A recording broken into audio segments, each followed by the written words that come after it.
When you're making a game like Call of Duty Black Ops 2, you're trying to pull together the greatest talents you can in the world.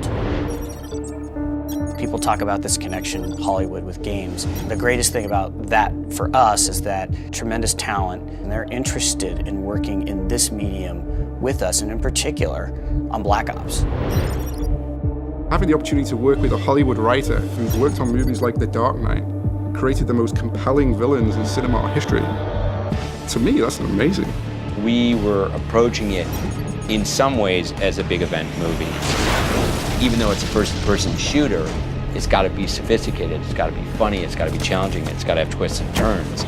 In the case of Black Ops, I would argue that the story is better than most movies that are being made. I'm watching the Oscars last year, and I see Trent Reznor win the Academy Award. A year later, I see him walking around Treyarch, and I think to myself, am I dreaming? Trent Reznor is creating the score for our video game. I look at video games as a true art form. The chance to be involved in something like this is exciting to me. You know, I feel it's every bit as viable as film work or music or anything else. When you start the game, you're going to hear Trent Reznor's music.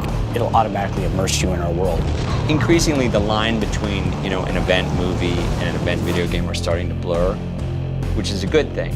I've started to see blockbuster movies rip off sequences from video games as opposed to the other way around.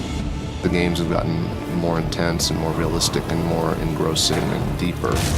Video game culture has expanded into the largest form of entertainment.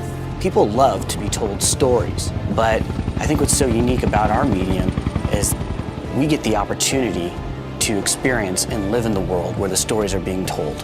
You can't watch a movie in a movie theater and change the fate of the main character. Well, you can do that in a video game.